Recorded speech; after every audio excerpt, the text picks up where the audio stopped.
Most of you, I saw a lot of name tags today that said that you weren't too far away, so I'm sure you're used to it too. Thank you for coming out and persisting, obviously. We are going to have a FAFSA completion workshop. Some of you may have already RSVP'd for that.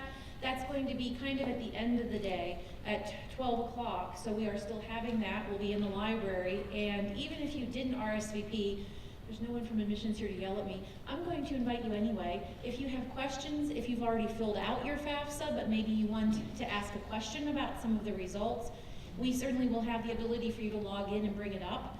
If you have some questions, even though it's done, we can also help you with that. I have, I think, about 4 other staff members coming in to help with this, so it should be a fairly easy process. You'll have a lot of hands-on attention if you want or need that.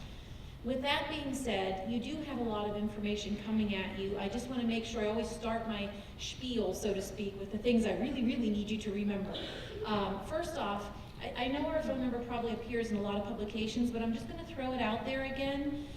My husband says that I have an absolute innate talent for coming up with brilliant questions long after the opportunity to ask such questions has passed, okay? And just in case any of you follow in that path, let me give you my phone number so that on the way home, even over the weekend, if something comes to you and you're like, oh man, we should have asked that while we were there, you can feel free to reach out to our office. Just tell them that you were at this program. You can either ask for me or any member of my staff can help you as well.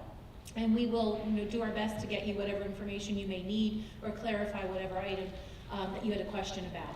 You can reach us at 814-393-2315.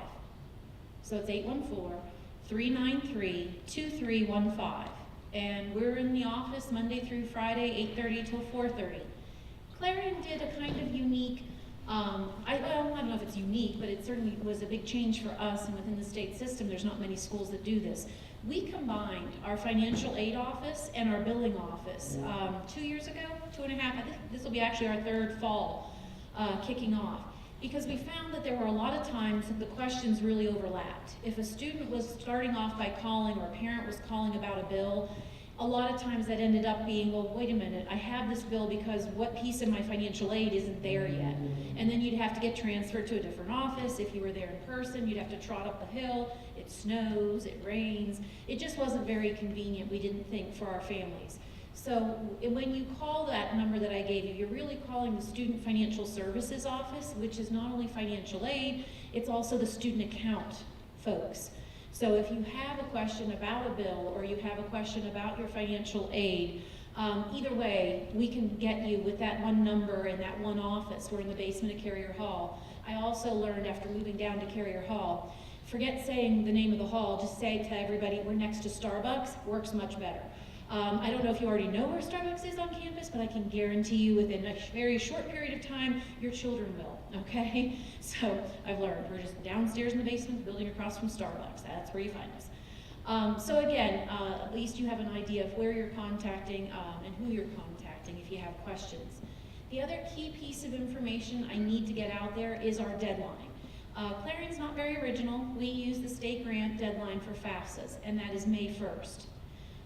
So if nothing else, if those of you have not already filed your FAFSA, and that's okay, this is like FAFSA filing season, which isn't as exciting as hunting season, I realize, but we're financial aid people, we get a cheap thrill where we can. Financial aid FAFSA forms have to be filled out every year, okay? I do run into situations, and sometimes it amazes me because I'll be talking to a junior, 3rd year in college. For 2 years, they filed the FAFSA by May 1st and got to take advantage, if they were a Pennsylvania resident, of the FIA grant, which potentially is, $3,400, $3,500 of free money for 1 year, and all of a sudden they just don't do it. And it's it's May 15th, or it's June or July, and there's no chance of being considered for that FIA state grant. They are the kind word would probably be particular about their May 1st deadline. And they will not consider students if that FAFSA form comes in potentially even May 2nd or 3rd. So just because I'm curious, how many of you have already filed the FAFSA? Can I see some hands? Okay, so see, they survived. I see no visible scars.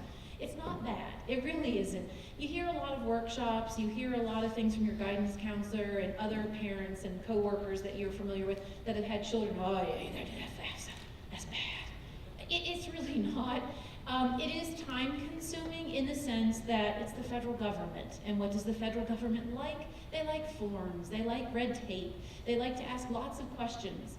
But they're really not trick questions, or at least that's not their intent. When you file it online, the nice thing is, there's good and there's bad. The very good part is they have, it's able to look at the answers you're providing, and it's intuitive.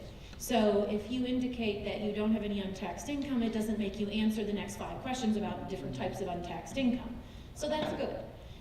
It's good in the sense that on the side, it has a help box that, based on whatever section you're in, filling out, has helpful information. It has definitions. It describes specific line numbers from your tax return that it wants you to utilize to answer that question. The only bad side is it tends to go up and down because you're moving, and it kind of makes you a little bit, well, maybe it's just me, motion sick, but it is very intuitive and it is helpful. And then again, we always, and I would tell you this, it's not just Clarion, any financial aid office at any college in the country will help you answer those questions and fill out the FAFSA. Never pay anyone to help you with FAFSA. Even if you came to me and said, well, I know I'm admitted, but I still want to put 3 other colleges on this form. Can you help me? Yes, we'll help you. It's no problem. We do that as a community service. So I say this when I go to high schools at financial aid nights. You know you're going to Penn State, you can still come see Clarion's financial aid office because you live right across the block, the street, and we'll help you out.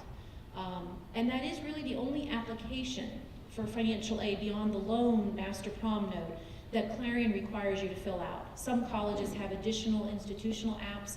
We don't, okay? Once that FAFSA form is filled out, because your student is a first-time student, he or she is also required to answer some additional questions that the state, PHEAA, Pennsylvania Higher Education Assistance Agency, it's a mouthful, so we call them PHEAA for short, PHEAA. They will want you to answer probably about 10 questions this freshman first time year. Basically, the Fed said, no, we're not putting those questions on our FAFSA. It's long enough. Whatever states want to ask whatever questions, you got to come up with your own form. It's very easy just to link to the PHEAA form. When you're done with FAFSA, there'll actually be a little box that pops up. Those of you that have already done it, you've seen it. Hopefully you took advantage of it. It says, do you want to click on this link to go to your state agency? And it knows, obviously, that you put down whatever state is your home residence, and it takes you to that appropriate state form. Do I have any folks here from out of state? Anyone? I see a hand. Yes, where are you from? New Jersey. Okay, anybody else? That makes you, oh no, here's one, so you're not alone. This is good. What state are you guys from? Virginia. Okay. New Jersey I can answer off the top of my head. Unfortunately, the New Jersey state grant does not transfer to Pennsylvania, which you're probably already aware of, but unfortunately, I'm just going to reiterate. Virginia I would have to check and see. But if there is, and I'm assuming Virginia would have a state grant form or application process, I would still encourage you to fill it out. It never hurts. PHEAA, once you answer these questions, and when you look at them, you'll be like, what does this have to do with my financial aid? They want to know what, if as a parent, are you self-employed?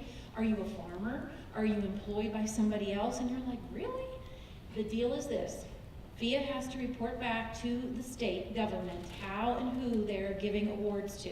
If you don't answer some of these questions, which do kind of seem nonsensical at times, they will not have a complete application and they will not consider your son or daughter for funding, because they run all these statistical reports and go back to the state legislature and say, these are the types of trends we see, this is who we're funding.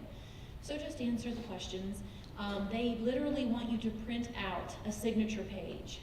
You will print that page out and you'll mail it to Harrisburg. PHEAA really doesn't notify you other than to send you an email saying, hey, we got your application and everything's complete. If you don't choose to go ahead and answer those questions while you're doing, after you finished your FAFSA,